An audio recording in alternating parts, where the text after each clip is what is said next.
Welcome back to the Brahmin Word. We are going to be just kind of looking at a general view of the Book of Proverbs this week as we look at the life of Solomon. So, in the time where he is following the Lord and is really enacting godly wisdom, he writes a lot and in the form of Proverbs. So, what is a proverb? Well, it's basically an instructional statement with a poetic blend to it in order to fulfill a purpose for whoever they're writing to.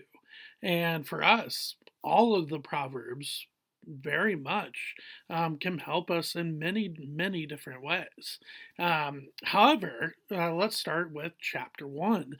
So, Proverbs chapter one, we are going to be looking at um, the whole chapter, but not necessarily every verse. So, chapter one, how do we know that Solomon wrote this book? Because he says so right off the bat, actually. Proverbs chapter 1, verse 1, the Proverbs of Solomon, son of David, king of Israel. And then we go on to verse 2. To know wisdom and instruction, to understand words of insight, to receive instruction in wise dealing, in righteousness, justice, and equity, to give prudence to the simple, knowledge and discretion to the youth. Let the wise hear and grow in learning, and the one who understands obtain guidance, to understand a proverb and a saying, the words of the wise and their riddles. The fear of the Lord is the beginning of knowledge. Fools despise wisdom and instruction. So, Solomon begins the book of Proverbs, and Solomon didn't necessarily write the whole entire book, as we see with passages like Psalm chapter 31, but he did write a majority of it, and this is very much where he gets at, is yes, we want to know about wisdom and instruction, but how do we get to that point? Well, according to Proverbs 1, verse 7, it's the fear of the Lord. The fear of the Lord is the beginning of knowledge. And knowledge here is not just the idea of, okay, help me with my math problem, or help me identify the certain type of bird in biology, or help me do my budget this year.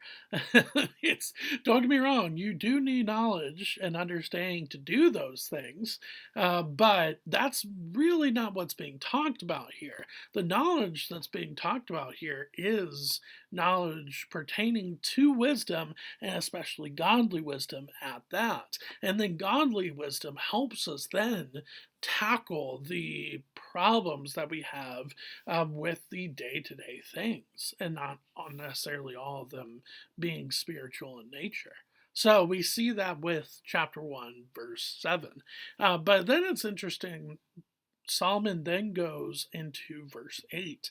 And I'm not saying he wrote this to his son, and I'm not saying he wrote it to his son Rehoboam specifically, but it's definitely the case, because in verse 8 it says this: Hear, my son, your father's instruction, and forsake not your mother's teaching, for they are a graceful garland for your head and pendants for your neck. My son, if sinners entice you, do not consent. So that's verses 8 through 10 of Proverbs chapter 1. So we have the idea that in order to gain knowledge or wisdom or godly wisdom, how do we start with that? We start with the fear of the Lord. And the fear of the Lord, as we have talked about at our church more than once, is the idea of not the, oh, I need to be scared of God. It's not necessarily that, even though that does sometimes come into play to get us back on track with the Lord. The fear of the Lord here is this: whoa, Lord, you are so magnificent. You are so great.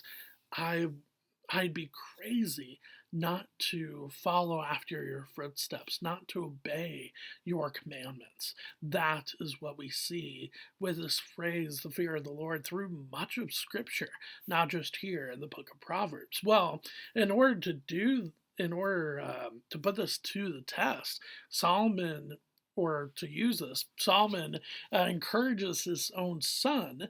Now, you could say here in verse 8, when he says, my son, you could say that this is not just for one specific individual. It could be for Solomon's and like his ancestral line, or his kingly line.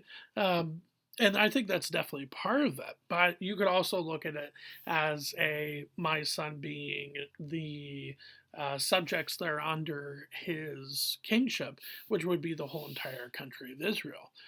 I think it's a combination of certain things. Yes, I think he wanted his own son to read these things that he is writing. I think he wants his descendants to read the things that he is writing. And finally, I think he wants the whole country to hear the things that he is writing. And so does that mean that it's not valuable for me or for you because it's not okay, believers, in the year 2023 in some place called America? No, of course not. It is, these are foundational and just wonderful truths that can last for all time. And verse 10 is one of them. If sinners entice you, do not consent. What a beautiful statement. And yet is very hard to do. If sinners entice you, so that doesn't necessarily mean that it's just the temptation of lust, for instance. It could be the temptation of thievery. It could be the temptation of lying. It could be temptation of gluttony. There's so many different sins talked about here, not just sins of lust, but anything. And we shouldn't consent to any of that. But that doesn't mean that makes it easy. Just because Solomon, in all of his wisdom, says, hey, don't consent to sin, then you and I are going to be like, oh, sure, why not? That's pretty easy to do. Not at all. It's so difficult. And I think this is why it's so important that we stay in the Word. Not only because it is our driving force to continue to obey the Lord's commandments, but we're shown throughout how important it is to do so in order to